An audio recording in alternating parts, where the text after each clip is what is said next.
So body condition scoring is a tool farmers can use easily to assess the condition of their ewes, and this is done by handling the ewe over and around the backbone area of our loin, just behind the last rib, and we can use our fingertips to feel the level of fat cover over the spine and the degree of sharpness and roundness of the lumbar vertebrae, which indicates, as it gives us an indicator of the amount of fat cover the ewe is carrying.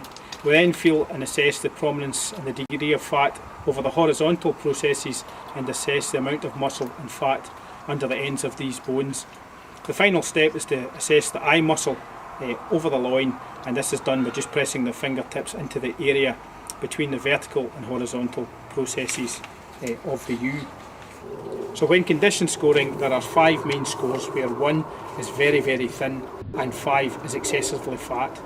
We then further break these down with half scores to define a condition score of individual ewes. In commercial situations, we rarely find ewes of a condition score 5 which are excessively fat and you can't feel the spine processes even with firm pressure. Rams would be expected to be in a condition score of 3.5 to 4.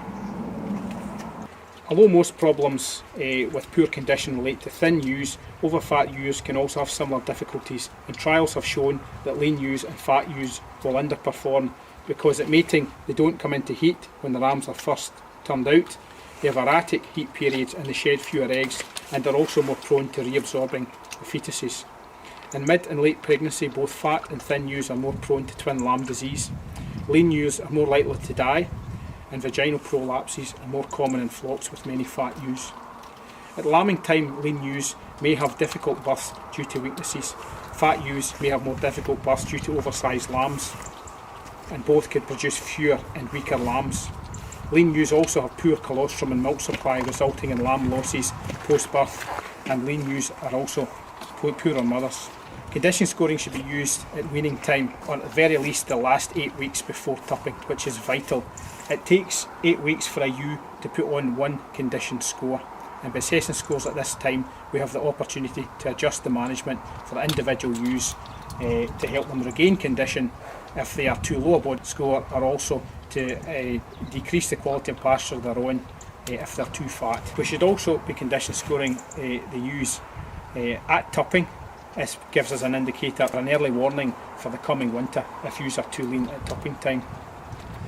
Mid-pregnancy is also a useful time to condition score ewes, and this will identify any problem ewes, any ewes that are perhaps too lean, which need to be pulled out at this stage and given preferential treatment. And gimmers and older ewes expecting twins should be scored carefully, as they're likely to be the most vulnerable age groups.